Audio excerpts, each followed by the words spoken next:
A família ela é essencial para a formação do caráter, da personalidade, para a formação dos valores, tá? Tudo que tem em relação ao indivíduo, a família é a primeira formadora.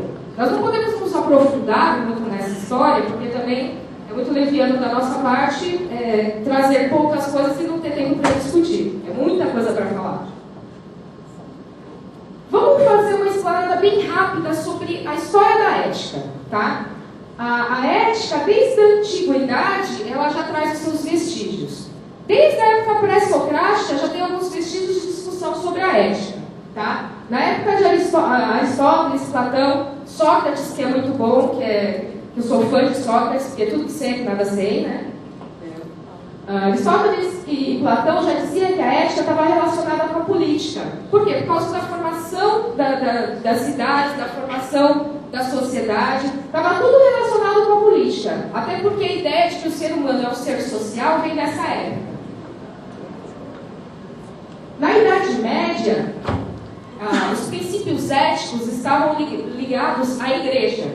Até porque a gente sabe que naquela época a igreja é que comandava tudo. Eu acho que todos aqui, me perdoem os católicos, eu não estou querendo puxar a sardinha para lugar nenhum, mas todo mundo conhece histórias que os senhores feudais pagavam os padres até fazer uma poupancinha dos pecados que eles iam cometendo, né?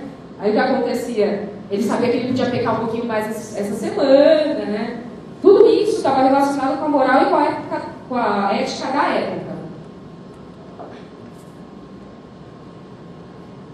Já depois do Renascimento, depois das grandes revoluções, como por exemplo a Revolução Industrial, depois de Marx, né? Depois das duas grandes guerras, a ética ela foi se moldando conforme a sua época. Né? Nessa época, o ser humano já era o centro de tudo. Né? As coisas saíram do divino e vieram para o ser humano. Tá? E princípios mais atuais, como o liberalismo, a globalização, a tecnologia, a ética ela vai se moldando a cada período social em que nós vivemos. A gente está trazendo essa essa corrida história da ética, bem por cima, só para que vocês tenham uma ideia que os princípios éticos vão se alterar conforme a época que você está vivendo. Né? A ética, ela não é fixa. Ela é móvel, ela é flexível, né? Ela não é uma constante, não é uma linha, né, reta. Ela é flexível, ela vai se adaptar conforme o ser humano. Vamos falar um pouco sobre o impacto das transformações sociais. Né? Eu acho que todo mundo lembra muito bem da primeira aula da professora Mônica, que ela falou das mulheres, de rasgar o sutiã, dessas coisas, né? Mas isso é extremamente relevante, porque as transformações sociais, a mulher saindo de casa para trabalhar, ficando menos tempo com seus filhos, não que isso seja ruim, né? Isso é muito bom, isso é princípio de igualdade, isso realmente é muito produtivo para o ser humano e para a mulher principalmente. Mas essas transformações sociais, essas mudanças de pensamento, influenciam muito no que é ético e o que não é. E na época que nós estamos vivendo hoje.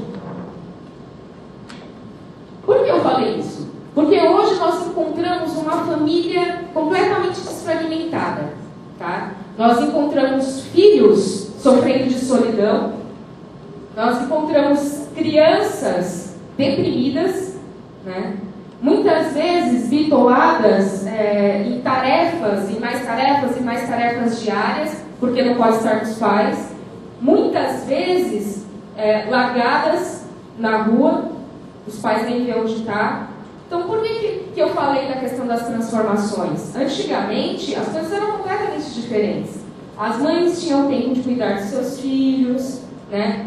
Não que a mulher tenha sido feita para isso. É que fica óbvio o fato do porquê que a mulher que cuida da casa. Né?